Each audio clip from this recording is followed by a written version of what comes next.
Dans cette vidéo, découvrez le top 5 des SUV les plus faciles à revendre.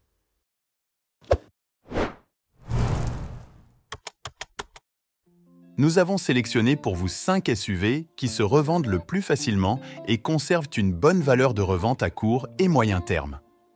En misant sur ces modèles, vous vous assurez de limiter grandement les pertes d'argent si vous envisagez de vous en séparer, d'autant plus que certains des SUV figurent parmi les moins chers du marché. Le premier de la liste est le Peugeot 3008 de seconde génération. Avec plus d'1,3 million d'exemplaires vendus, c'est un succès incontestable. Entre son design soigné et son habitacle moderne, il propose une variété de motorisations incluant des options hybrides.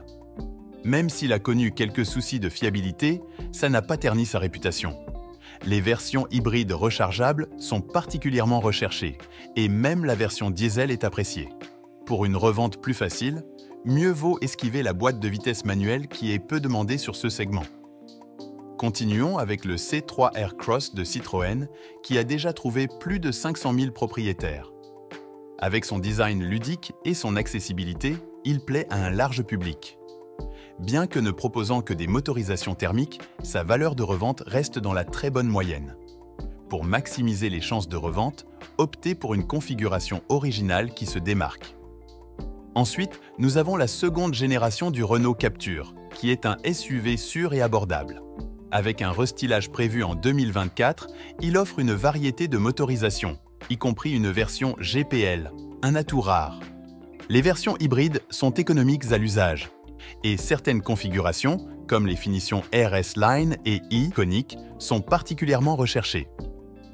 Poursuivons avec le Peugeot 2008 de première génération, qui conserve étonnamment bien sa valeur de revente.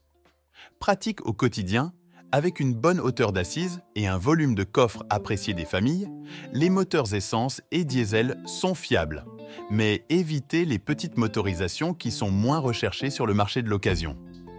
Pour finir, le Dacia Duster est le moins cher de la liste.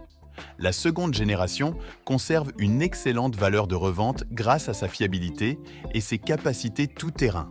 Avec une dotation intéressante, un bon rapport qualité-prix et des versions diesel très demandées, le Duster offre de bons arguments.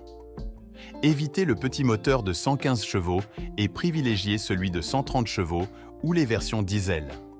Pour plus d'informations sur le sujet, tapez sur Google Caroom Guide Auto et découvrez nos différents guides d'achat et conseils pratiques.